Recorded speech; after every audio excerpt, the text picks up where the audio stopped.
বন্ধুরা, আমি প্রতিদিনই মিঠিঝরা গল্পের পাশাপাশি আমি আমার ডেইলি লাইফস্টাইল ভ্লগ শেয়ার করি। আজ আমি তোমাদের সামনে নিয়ে এসেছি পুর ভরা বাঁধাকপির পিঠের রেসিপি। এই পিঠে দেখতে যেমন সুন্দর, খেতেও ঠিক তেমনই সুন্দর আর ভীষণই মজাদার হয়। বড় থেকে ছোট সবাই কিন্তু একবার দেখলেই চমকে উঠবে। তো চলো বন্ধুরা, আজকের এই রেসিপিটা তোমাদের সঙ্গে শেয়ার করি। মুহূর্তের মধ্যে রাইয়ের গোপনীয়তা ফাঁস হয়ে গেল সকলের সামনে। রাইয়ের রান্না করা খাওয়া মাত্রই অনির্বাণ যখন জানতে পেরে যায় যে করে হোক না কেন আমার রাইয়ের রান্না করার স্বাদ আর এই রান্না একই মানুষের না হলে কি করে হয়, আমাকে যে করে হোক খাওয়া দাওয়ার পর এই রান্না যে করেছে তার সঙ্গে দেখা করতে হবে। তখনই অনির্বাণ ঈশাকে বলতে থাকে, ঈশা প্লিজ তুমি আমাকে যে এই রান্নাগুলো করেছে তার সঙ্গে একবার পরিচয় করিয়ে দাও। আর সে যদি না আমার সামনে আসতে চায়, তুমি বরং আমাকে বলো সে কোথায় আছে, আমি গিয়ে তার সঙ্গে দেখা করে আসব। তখনই ঈশা বলতে থাকে, আরে অনির্বাণদা তুমি এরকম ব্যতিব্যস্ত হচ্ছ কেন? আমি মানছি তুমি ওর হাতের রান্না খেয়ে তোমার খুব ভালো লেগেছে, তা বলে তুমি এতটাই ব্যতিব্যস্ত হয়ে পড়েছো? না না, তোমাকে যেতে হবে না, ওই মানুষটার সঙ্গে আমি তোমার পরিচয় করিয়ে দেব। অনিতা তুমি নিশ্চয়ই তার খাবারের স্বাদ ভুলতে পারছো না বলে তার কাছ থেকে রেসিপি নেওয়ার জন্য উদ্বিগ্ন হয়ে রয়েছো। একদম ভেবো না, আমি অনামিকাকে তোমার কাছে খুব শীঘ্রই পরিচয় করাবো, কারণ সে যথেষ্ট পরিমাণে লাজু। আমরা প্রথমেই ভেবেছিলাম তোমার সঙ্গে তার পরিচয় করিয়ে দেব, কিন্তু সে তোমাকে দেখে এতটাই লজ্জা পাচ্ছিল তাই আমরা আর জোর করিনি তাকে। তুমি যখন এতটাই আমাদেরকে পাগল করে দিচ্ছ তাকে নিয়ে আসার জন্য, তাহলে তো অবশ্যই তাকে আমাদেরকে তোমার সামনাসামনি নিয়ে আসতে হয়। অন্যদিকে ঈশা এসে রাইকে বলতে থাকে, অনামিকা তোমাকে আমার এই অনুরোধটা আজকে রাখতে হবে।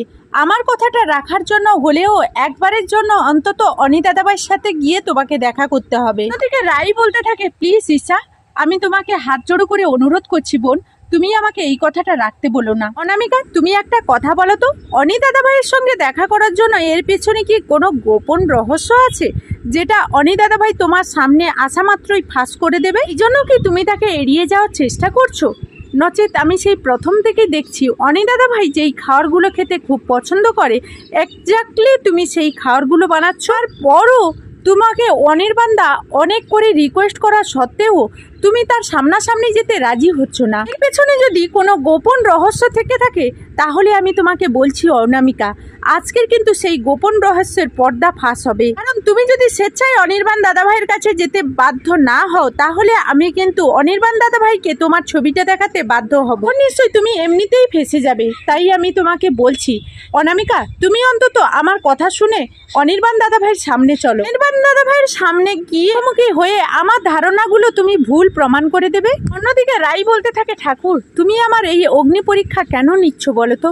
আমি যদি এখন অনির্বাণের সামনে হয়ে যাই তাহলে অনির্বাণ তো আর আমাকে রক্ষে দেবে না। অন্যদিকে ঈশা যখন টেনে হিচড়ে অনামিকাকে অনির্বাণের সামনে নিয়ে যায় তখনই অনির্বাণ রাইকে দেখে চমকে যায় আর বলতে থাকে, রাই তুমি এখানে? আর মানে তুমি এতদিন ধরে আমাদের কাছ থেকে নিজের পরিচয় গোপন করে এখানে তুমি আস্তানা পেতেছো আর এতদিন ধরে লুকিয়ে আছো, আমাদেরকে তোমার বেঁচে থাকার খবরটাও পর্যন্ত জানানোর প্রয়োজন মনে করনি। তুমি আমাদের উপর এতটা ক্ষিপ্ত কবে থেকে হয়ে গেলে রাই?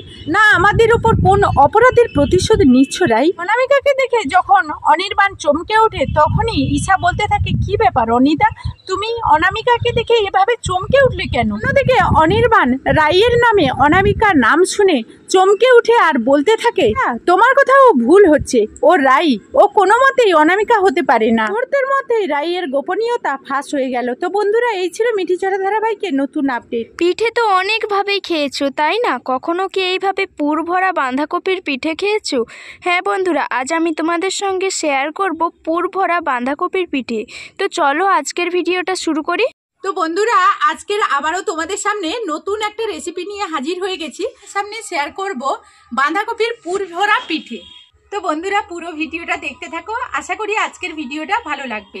আর বাঁধাকপির এই পুর ভরা পিঠে বানানোর জন্য আমি যে যে উপকরণ নিয়েছি সেগুলো তোমাদের সঙ্গে শেয়ার করব। এখানে আমি একটা বাটি মাপ করে নিয়েছি 1 বাটি চালের গুঁড়ো, ওই বাটি মাপ করে নিয়েছি 2 বাটি ময়দা। 1 বাটি চালের গুঁড়ো আর নিয়েছি 2 বাটি ময়দা। দিয়ে দিচ্ছি এখানে স্বাদ মতো লবণ। এখন লবণ, চালের গুঁড়ো আর ময়দা এই শুকনো উপকরণগুলোকে খুব ভালোভাবে হাত দিয়ে মেখে নিতে হবে। মাখানো হয়ে গেলে এখন এই উপকরণটাকে আমি অর্ধেকটা আর একটা পাত্রে তুলে রেখে দেব।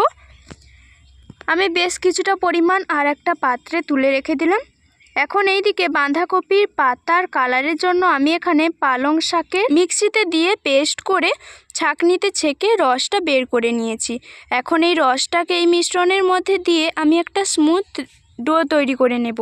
তোমরা চাইলে এখানে সবুজ ফুড কালার ব্যবহার করতে পারো, তবে ফুড কালার শরীরের পক্ষে ভালো নয়, তাই আমি ফুড কালার দিলাম না। পালং শাক দিয়ে রস দিয়ে খুব ভালোভাবে ওটা মেখে নিয়ে এক সাইডে সরিয়ে রেখে দিলাম। এখন আর কিছুটা মিশ্রণ একটা পাত্রে তুলে রেখেছিলাম, সেটা আমি জল দিয়ে মেখে নিচ্ছি। বেলনি চাকতির উপর নিয়ে খুব ভালোভাবে এটাকে মেখে নিচ্ছি। এইভাবে বাঁধাকপির পিঠে তৈরি করার জন্য পুরের প্রয়োজন। তার জন্য এদিকে একটা কড়াই বসিয়ে 3 চা চামচ মতো আমি এখানে সুজি নিয়ে নিচ্ছি। সুজিটা শুকনো কড়ায় খুব ভালোভাবে মিনিট 3 মতো একটু নাড়াচাড়া করে ভেজে নিলাম। এখন এর মধ্যে নিয়েছি 1 বাটি নারকেল কোড়া। নারকেল কোড়াটা দিয়েও একটু নাড়াচাড়া করে নিচ্ছি। তো আমার এখানে নারকেলের পরিমাণ কম ছিল, তাই আমি সুজি দিলাম। তোমাদের কাছে নারকেল বেশি থাকলে সুজি দেওয়ার প্রয়োজন নেই। এখন অল্প একটু জল দিয়ে একটু নাড়াচাড়া করে নিয়েছি। দিয়ে দিচ্ছি 2 চা চামচ চিনি আর সুন্দর স্বাদের জন্য 2 চা চামচ গুঁড়ো দুধ। এখন গুঁড়ো দুধ আর চিনিটাকে খুব ভালোভাবে নারকেলের সঙ্গে মিশিয়ে এর যে জল জল ভাবটা সেটা শুকনো করে নিয়েছি। এখন এটাকে একটা জায়গায় সরিয়ে রেখে দেব। এইদিকে আমি সাদা ডো থেকে অল্প পরিমাণ একটু লিচি কেটে নিলাম। এইভাবে অল্প একটু লিচি কেটে তারপর লম্বা করে এইভাবে তারের মতো আমি লম্বা করে নিয়েছি। একদমই পাতলা করিনি, একটু মোটা রেখেছি, দেখেই বুঝতে পারছো। এইভাবেই কিন্তু আমি একটু বড় করে নিয়েছি। এখন একটা ছুরি নিয়েছি, ছুরি দিয়ে এটাকে আমি পিস পিস করে কেটে নিচ্ছি। এইভাবে পিস পিস করে কেটে নিলাম। আর এই দিকটা আমার একটু বেশি মোটা ছিল, তাই ওটাকে পাতলা করে আবারও আগের মতোই পিস পিস করে এইভাবে কেটে নিচ্ছি। বাঁধাকপির পাতার জন্য আমি এইদিকে সবুজ ডো থেকে কিছুটা পরিমাণ লিচি কেটে বেলনি চাকতির ওপর অল্প ময়দা ছড়িয়ে এটাকে বেলে নিচ্ছি। নর্মালি আমরা যেই রকম রুটি খাই সেই রকমই বেলে নিয়েছি। এখন একটা স্টিলের গ্লাস নিয়েছি। এইভাবে স্টিলের গ্লাস দিয়ে এটাকে আমি এরকম ছোট ছোট লিচি কেটে নিচ্ছি। তোমরা বাঁধাকপির পাতার সাইজ যেই রকম করবে সেই রকমই কিন্তু এখানে লিচিগুলো কেটে নেবে। এইভাবেই কিন্তু আমি এখানে সবগুলো লিচি কেটে নিচ্ছি। আর তোমাদের এখানে বলে রাখি, এই রুটিটা বেলার সময় তোমরা বেশি ময়দা দেবে না, অল্প ময়দা দিয়েই কিন্তু রুটিটা বেলে নেবে। সবগুলো লিচি কাটা হয়ে গেছে। এখন এক্সট্রা বাদ বাকি যে অংশগুলো সেগুলো কিন্তু আমি তুলে নিচ্ছি। আর এই লিচিগুলোকে আমি একটা পাত্রে তুলে নিচ্ছি। সবগুলো লিচি এখন আমি একটা পাত্রে তুলে নিয়েছি। এইদিকে আমি সাদা ডো থেকে আরও অল্প কিছুটা পরিমাণ ডো কেটে হাতের মধ্যে প্রথমে গোল করে বাটির মতো শেপ দিয়ে দিলাম। তারপর নারকেলের যে পুরটা তৈরি করে রেখেছিলাম সেই পুরটা এই বাটির মধ্যে দিয়ে দিলাম। দিয়ে মুখটাকে খুব ভালোভাবে বন্ধ করে দেব। আমি এখানে একটু বেশি পরিমাণ পুর দিচ্ছি। বেশি পুর দিলে এই পিঠেটা খেতে ভীষণই ভালো লাগে। বেশি পুর দিয়ে খুব ভালোভাবে মুখটা বন্ধ করে দিচ্ছি। মুখটা বন্ধ করা হয়ে গেলে হাতের মধ্যে নিয়ে গোল করে নিচ্ছি। খুব ভালোভাবে দেখো এইভাবে একটা সুন্দর গোল তৈরি করে নিচ্ছি। গোল বল একটা তৈরি করে নিয়েছি। এখন আমি বাঁধাকপির পাতাগুলো তৈরি করব। তার জন্য একটা সবুজ লিচি নিয়ে তার উপর জল ব্রাশ করে দিচ্ছি। জল নিয়ে খুব ভালোভাবে লাগিয়ে নিলাম। তারপর আমি সাদা তারের মতো যে লম্বা কেটে রেখেছিলাম যেইভাবে লম্বা লম্বা করে, সেইগুলোকে আমি এখানে বসিয়ে দিচ্ছি। বাঁধাকপির পাতা যেই রকম হয় সেই রকম কিন্তু আমি এখানে বাঁধাকপির পাতার শিরাগুলো তৈরি করে নিচ্ছি। এইভাবে দেখো আমি সবগুলোই বসিয়ে নেব। সবগুলো নয়, যেই রকম তোমাদের যতগুলো দেখতে ভালো লাগবে ঠিক ততগুলোই কিন্তু এখানে সাদা লম্বা তারের মতো অংশগুলো বসাবে। এইভাবে আমি দেখো খুব ভালোভাবে বসিয়ে দিচ্ছি। আর বসানোর পর একটু চাপ দিয়ে দিচ্ছি যাতে এগুলো খুলে না যায়। আর এক্সট্রা বাদবাকি অংশগুলো সেগুলো আমি কেটে নিচ্ছি। দেখো আমার একটা পুরোপুরি বাঁধাকপির পাতা তৈরি হয়ে গেল। আর কত সুন্দর তৈরি হয়েছে দেখো, পুরো অবিকল বাঁধাকপির পাতার মতোই দেখতে হয়েছে।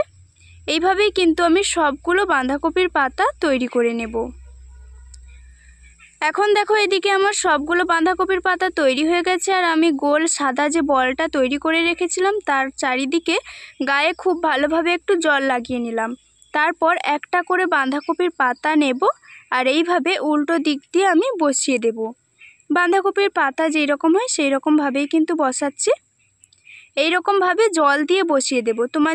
তোমাদের যদি এগুলো বসতে না চায় তাহলে একটু জল দিয়ে দেবে। হালকা জল দিলেই কিন্তু এগুলো জল পেলে বসে যাবে খুব ভালোভাবে। এইভাবে দেখো আমি কিভাবে বসিয়ে দিচ্ছি এগুলো, আর খুব সহজেই কিন্তু এগুলো বসানো হয়ে যাবে। খুব সহজ এই বাঁধাকপির পিঠে তৈরি করা, যে কেউ একবার দেখলেই কিন্তু এই বাঁধাকপির পিঠে তৈরি করে নিতে পারবে। এখন আমি বাদ বাকি পাতাগুলো সেগুলো বসিয়ে দেব জল দিয়ে সাইডে। তো অসম্ভব মজাদার খেতে হয়। বাড়িতে বড় থেকে শুরু করে ছোটরা একবার পেলেই কিন্তু বারবারই খেতে চাইবে, আর ভীষণই মজাদার। যে কেউ একবার পেলে কিন্তু আর ছাড়বে না, বারবারই খাওয়ার জন্য এটা রিকোয়েস্ট করবে। তো এইভাবেই কিন্তু আমি বাঁধাকপির পাতাগুলো তৈরি করে দিচ্ছি। শীত যাওয়ার আগে একবার অন্তত এই পিঠেগুলো তোমরা ট্রাই করবে। আর সাইডগুলো আমি বাঁধাকপির পাতার সাইডগুলো মুড়ে দিয়েছি। একটা আমি বাঁধাকপির পিঠে তৈরি করে নিয়েছি। এইভাবে কিন্তু আমি সবগুলো বাঁধাকপির পিঠে তৈরি করে নেব। এখন দেখো আমার সবগুলো বাঁধাকপির পিঠে তৈরি হয়ে গেছে। আমার এখানে 4টে বাঁধাকপির পিঠে হয়েছে। আর কত সুন্দর হয়েছে দেখো পিঠেগুলো, দেখতে যেমন সুন্দর খেতেও ঠিক তেমনই সুন্দর। এইদিকে আমি একটা ছিদ্রযুক্ত এইভাবে বাসন নিয়েছি। এই ছিদ্রযুক্ত বাসনের মধ্যে কিন্তু আমি এই পিঠেগুলোকে বসিয়ে দেব। আর এদিকে উনুনে একটা পাত্রে আমি জল বসিয়ে দিয়েছিলাম, তার উপর এই ছিদ্রযুক্ত বাসনটা বসিয়ে আমি ঢাকনা দিয়ে দিয়েছি। 5 মিনিট পর ফিরে এলাম, ঢাকনাটা খুলে নিচ্ছি এখন। আর পিঠেগুলো কিন্তু এখন খুব ভালোভাবে তৈরি হয়ে গেছে। তোমরা এই অবস্থায় পিঠেগুলো খেতে পারো। চাইলে তোমরা দুধের সঙ্গে ডুবিয়েও খেতে পারো, তাহলে সেগুলো খেতেও আরও ভীষণ ভালো লাগে। তো বন্ধুরা, তোমরা যদি আমার এই ভিডিওটা ফেসবুক পেজ থেকে দেখো অবশ্যই পুতুল ফ্যামিলির পেজটাকে একটা ফলো করে লাইক কমেন্ট করে পাশে থাকবে। আর ইউটিউব থেকে দেখলে অনুরোধ থাকলো সাপোর্ট করে এইভাবে এগিয়ে নিয়ে যাওয়ার জন্য। একটা পিঠে কেটে দেখাচ্ছি, দেখো কত সুন্দর হয়েছে। ভেতরটা পুরে ভরা আর বাইরেটা দেখতে কিন্তু ভীষণই সুন্দর। তো বন্ধুরা, আজকের ভিডিওটা এই পর্যন্ত। এখনকার মতো বিদায় নিচ্ছি। সবাই সবার পরিবারকে নিয়ে ভালো থাকবে, সুস্থ থাকবে। টাটা।